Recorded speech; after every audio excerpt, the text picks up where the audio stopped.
Assalamualaikum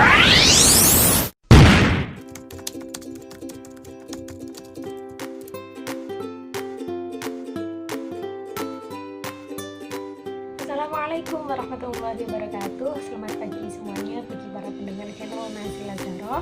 Di video kali ini saya akan mengadakan Q&A bersama teman-teman melalui Snapgram atau Instastory. Sebelumnya saya ingin memperkenalkan diri. Saya Nazila Zahra Wardina dari Prodi Pendidikan Bahasa Arab Fakultas Tarbiyah IAIN Kediri yang sedang melaksanakan KKNDR. Dengan penuh semangat, mari mengabdi bagi kejayaan negeri. Penasaran kan? Yuk kita lihat kelanjutannya bersama. Kita hitung ya. 1, 2, 3. Oke, saya di sini akan mencoba menjawab dari pertanyaan teman-teman yang telah teman-teman tuliskan di kolom komentar Q&A yang telah saya share kemarin di Snapgram atau Instastory IG ya. IG-nya Nazila Zahra. Dan di sini saya akan memberikan beberapa introduction kepada teman-teman bahwa wanita itu akan pasti mengalami yang namanya haid. Beberapa wanita, beberapa orang itu ada yang mengalami menstruasinya itu cepat, ada yang mengalami menstruasinya itu lambat, atau bahkan dari SD itu sudah mengalami menstruasi.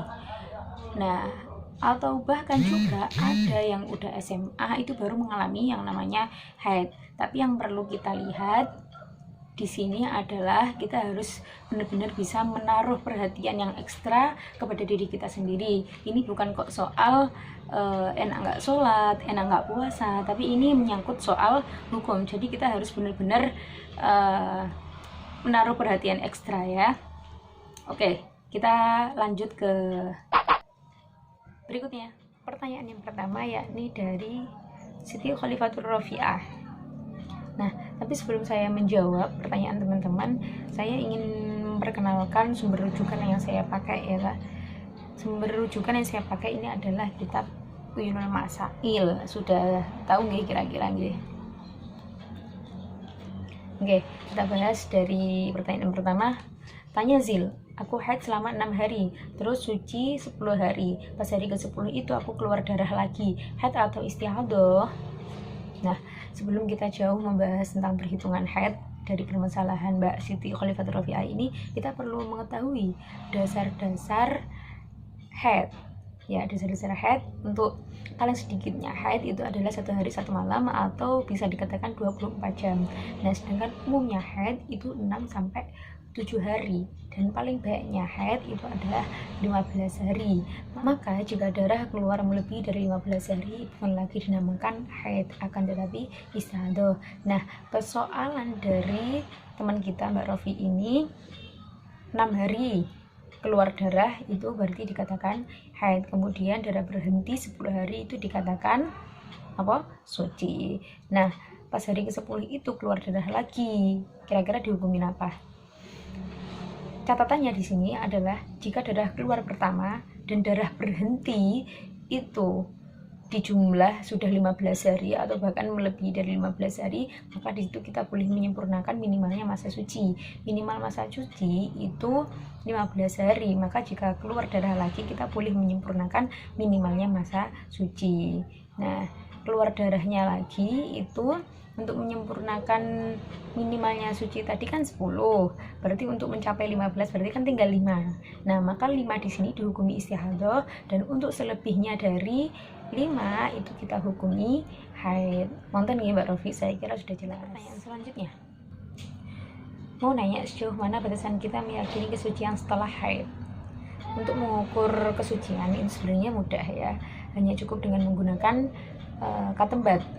Tahu kan katembat itu kan mempunyai 2 sudut. Untuk sudut yang pertama itu kita gunakan dengan air jernih atau bisa dengan air putih itu. Nah, untuk yang kedua itu untuk mengukur tes darah kita yang keluar. Kira-kira darah yang keluar itu sudah bisa menyamai dari air putih yang jadikan sampean jadikan sampel tadi. Jika sudah memiliki keseimbangan warna, maka sudah bisa dikatakan suci, seperti itu. Selanjutnya, bagaimana cara mengatasi keputihan? Nah, ini yang saya masih bingungkan, pertanyaan dari Mas Afif ya. Ini cowok loh yang nanya ya. Pertanyaan ini mengatasi keputihan yang berlebihan atau mengatasi keputihan jika mau melaksanakan sholat gitu, atau melaksanakan ibadah apapun, karena itu yang memang perlu gitu loh. Untuk keputihan yang keluarnya secara berlebihan itu kita bisa mengatasi dengan memelihara kesejukan daerah kewanitaan, terus minum ramuan-ramuan alami seperti kita minum jamu suruh itu loh. Nah itu, terus kita juga sering-sering membersihkan daerah kewanitaan dengan air hangat ya, jadi biar kuman-kuman yang masih menempel atau mungkin bakteri-bakteri itu bisa hilang. Terus juga menjaga kebersihan daerah kewanitaan. Dan selanjutnya, puasa istihadah tetap diganti apa enggak ustazah? Untuk puasanya orang yang istihadah itu tidak wajib diganti, karena posisinya orang istihadah itu sama dengan halnya orang yang dalam keadaan suci, dia tetap melaksanakan puasa, dia tetap melaksanakan sholat dan lain-lain. Selanjutnya, pertanyaan dari Mbak Selin, semisal si A haid, 1 hari keluar darah, terus besok paginya darah itu berhenti, dalam kurung si A tidak keluar darah lagi, pas sore darahnya keluar lagi Mbak, kalau kayak gitu namanya apa ya Mbak? Dan apakah si A ini wajib mandi suci Mbak ketika darah itu tidak keluar lagi saat waktu pagi Mbak? Nah, yang perlu kita ketahui itu perhitungan haid 1 hari itu menggunakan jam, bukan pakai hari.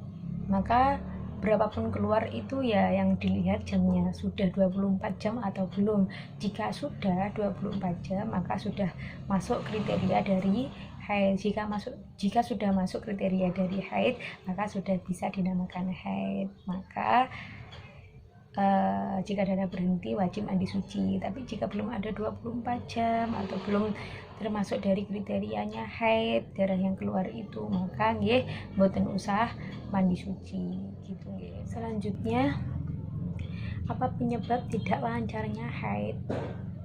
Ini pertanyaan dari Mbak Salsa. Penyebab tidak lancarnya haid itu sebenarnya terjadi beberapa faktor. Bisa saja adanya ketidakseimbangan hormon, bisa saja juga adanya pola makan yang kurang sehat, terus keadaannya lagi stres, kondisi emosionalnya tengah labil, atau mungkin mengalami penyakit tertentu seperti kista atau mungkin kanker rahim dan lain-lain. Terus juga penurunan atau kenaikan berat badan yang ekstrim. Maka kondisi-kondisi yang seperti ini itu kita harus mengontrol diri.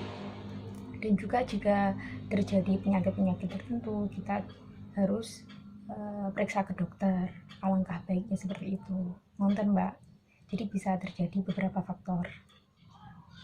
Mungkin jawaban itu saja yang dapat kami sampaikan. Semoga jawaban ini bisa membantu keresahan teman-teman, kebingungan teman-teman, dan semoga bisa bermanfaat nantinya.